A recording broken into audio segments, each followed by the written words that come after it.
So we're all very happy to be here today, and I think for lawyers it's very heartwarming to see that there are lots of people who love the public domain besides us, and so we're especially happy to celebrate. And while we are going to have a set of questions and have some interactions here, I want to make sure that you know that those little index cards, you can fill them out if you have questions, and people will be wandering around to get questions that you might want to put to us. I know that Mr. Copyright was here earlier today to answer questions, but so are we, and I'm thrilled to have a great group of panelists to talk about the law of the public domain, because the public domain is actually a legal construct, and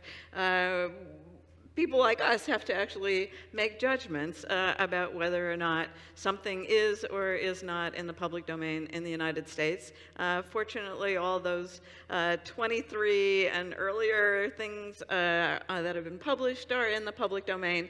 That's easy, but I think one of the things we're going to talk about is both obstacles to the public domain and also how we can try to overcome them. But before we get into those legal weeds, we thought we actually wanted to start with something kind of more fun, which is kind of, today we're celebrating the birth of the public domain through copyright expiration again.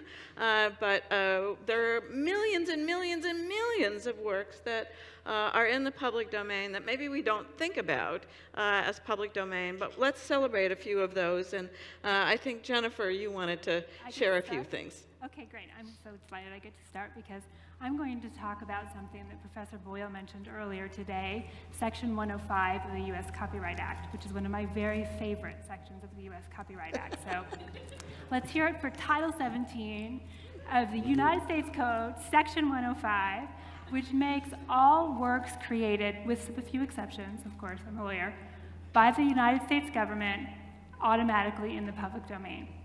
And what does that mean? That means that there are millions upon millions upon millions of valuable cultural and scientific artifacts that are automatically in the public domain. And as Professor Boyle mentioned, this is not the case in every country. It's not the case in a lot of countries. Other countries will claim crown copyright or some sort of government copyright in their works. So it is an interesting and wonderful example of the way that our government has managed to be incredibly insightful and have foresight for the future. We have a couple of examples that are visual, just to give a sense of the broad range of things here. Many people are aware that the Works Project Administration during the New Deal era of the Depression sponsored a lot of projects around the United States to get back to work. The range of projects they sponsored and the cultural value of those projects is not always as apparent as it is from a few famous things.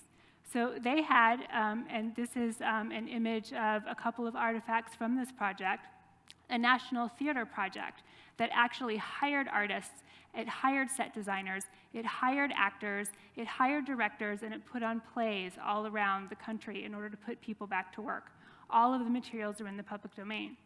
Here you have a playbill from Dr. Faustus by Christopher Marlowe and a costume design from the production of that play in 1935, which was directed by Orson Welles. The next image probably needs no introduction, but for anyone who can't see it, this is a very famous photograph called Migrant Mother by Dorothea Lange, which was also part of the New Deal project. This photo was in the public domain as soon as it was taken. And within weeks, it was in newspapers across the country, and the government provided food relief for the people in the migrant camp where the photo was taken.